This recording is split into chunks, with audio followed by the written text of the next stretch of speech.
कोई बड़ी बात नहीं है कि बिहार में फिर से कभी चुनाव हो जाए, इसलिए हम लोगों ने नीचे लोगों कीजिए ना, लोगों नीचे पड़े बिहार में, तो हम सब लोगों को उसके लिए भी तैयार हैं। नमस्कार, फर्स्ट बिहार झारखंड में आपका स्वागत है। मैं राहुल ओझा आपके साथ। उम्मीदें बड़ी थी 2020 में, लेकिन उन उम्मीदों पर पानी फिर गया। हम बात कर रहे हैं तेजस्वी यादव की। आज आरजेडी ने हार की समीक्षा बैठक करी है। जो हारे हुए प्रत्याशी हैं, विधायक हैं, वो मौजूद थे। जगदानंद सिंह की अध्यक्षता में इस बैठक का आयोजन किया गया था। तेजस्वी यादव भी मौजूद रहे, जो वरिष्ठ नेता हैं आरजेडी के, वो भी मौजूद रहे।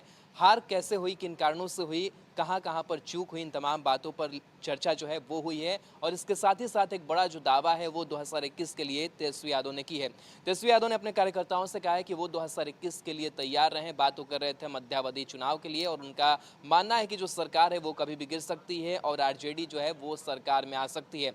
सपने ज़रूर देखे जा रहे हैं, लेकिन क्या 2021 में सपने पूरे होंगे, इस पर निगाहें जो है वो सबकी टिकी होंगी। लेकिन कार्यकर्ताओं में उत्साह भरते हुए नजर आ रहे हैं। साथ ही साथ लिखित जो कारण है वो देने की बात उन्होंने कही है, और कही है कि जो एक जांच कमेटी है उसका गठन किया जाएगा और लिखित में इस कारण को दे कि आखिर जो हार है वो क्यों हुई है, और हार की जो समीक्षा है वो की जाएगी। प्लेटफॉर्म पे कह सकते हैं कि जो एक प्लेटफॉर्म बना हुआ था जिसमें सब लोग बात रख सकते थे, वो बातें रखने का मौका जो है वो नहीं दिया गया। और हारे हुए प्रत्याशियों से ये कहा गया कि आप किन कारणों से हारे हैं, इसकी जो लिखित बातें हैं वो आप सौंप दें, उस पर हम जो विचार विमर्श है वो करेंगे। साथ ही कई जो बड़े दावे हैं वो किए हैं। साथ ही साथ उन्होंने कहा कि हम बाकी विपक्षियों से जीत सकते हैं, लेकिन अपने घर में अगर विभीषण कोई बैठा है तो हम नहीं जीत सकते। और इस बार के विधानसभा चुनाव में भी कुछ ऐसा ही हुआ। कुछ अपने जो लोग थे उन्होंने विश्वासघात किया, और विश्वासघात का जो अंजाम है वो ये हुआ कि हमें कई सीटों पर हार देखनी पड़ी। उन्होंने कहा कि कई सीटें ऐसी थी जहां पर काफ़ी कम मतों से हम लोग हारे। हम लगातार सवाल उठाते रहे कि ईवीएम में गड़बड़ी थी, कई चीज़ें हम लोग दुरुस्त करने की बात कहते रहे, लेकिन उसके बावजूद खुद के स्तर से भी कहीं ना कहीं जो बड़ी गलतियां हैं वो हुई है, और ये गलतियां अपने लोगों ने की है और इसका खामियाजा हमने भुगता है। उन्होंने कहा है कि बाहर की जो लड़ाई है वो हम लड़ सकते हैं, लेकिन अंदर ही अगर कोई पार्टी को खोखला करे तो वो हम लड़ाई ज़रूर हमारी जो है वो कमज़ोर हो जाती है। और भी कई जो बातें हैं इस समीक्षा बैठक के दौरान तेजस्वी यादव ने कही है। साथ ही साथ उन्होंने कहा कि वह किसी तरह की मनमानी बर्दाश्त नहीं करेंगे। तेजस्वी ने कहा कि जिन लोगों ने पार्टी में रहते हुए आरजेडी के उम्मीदवारों को हरवाया, हम उन्हें कभी माफ़ नहीं करने वाले हैं। तेजस्वी यादव ने आगे कहा कि नेता चुनाव की हार को लेकर लिखित रूप में पार्टी ऑफिस में दे, इस पर कमेटी जांच का काम करेगी। हमें गड़बड़ी की सूचना है, हम जानते हैं कहाँ चूक हुई है, लेकिन हम फीडबैक लेंगे। पार्टी के नेता अपनी बात रखे तो बेहतर होगा।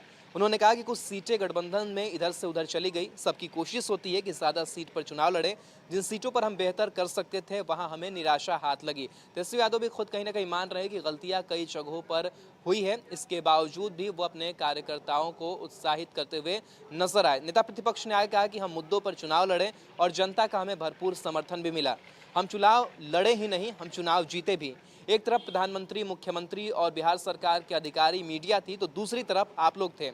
पिताजी को भी उन्होंने याद किया, भावुक नजर आए। उन्होंने कहा कि पिताजी के गैर मौजूदगी में हम चुनाव लड़े, और जाहिर सी बात है कि अगर आरजेडी सुप्रीमो लालू प्रसाद यादव रहते तो इस चुनाव की जो दिशा दशा है वो कुछ और होती, लेकिन सारे जो दारोमदार थे वो तेजस्वी यादव के कंधे पर थे, कहीं ना कहीं उनको मिस कर रहे थे। उन्होंने कहा कि किसी को उम्मीद नहीं थी कि हम इतनी मजबूती के साथ चुनाव लड़ेंगे पिताजी के नहीं रहते हुए।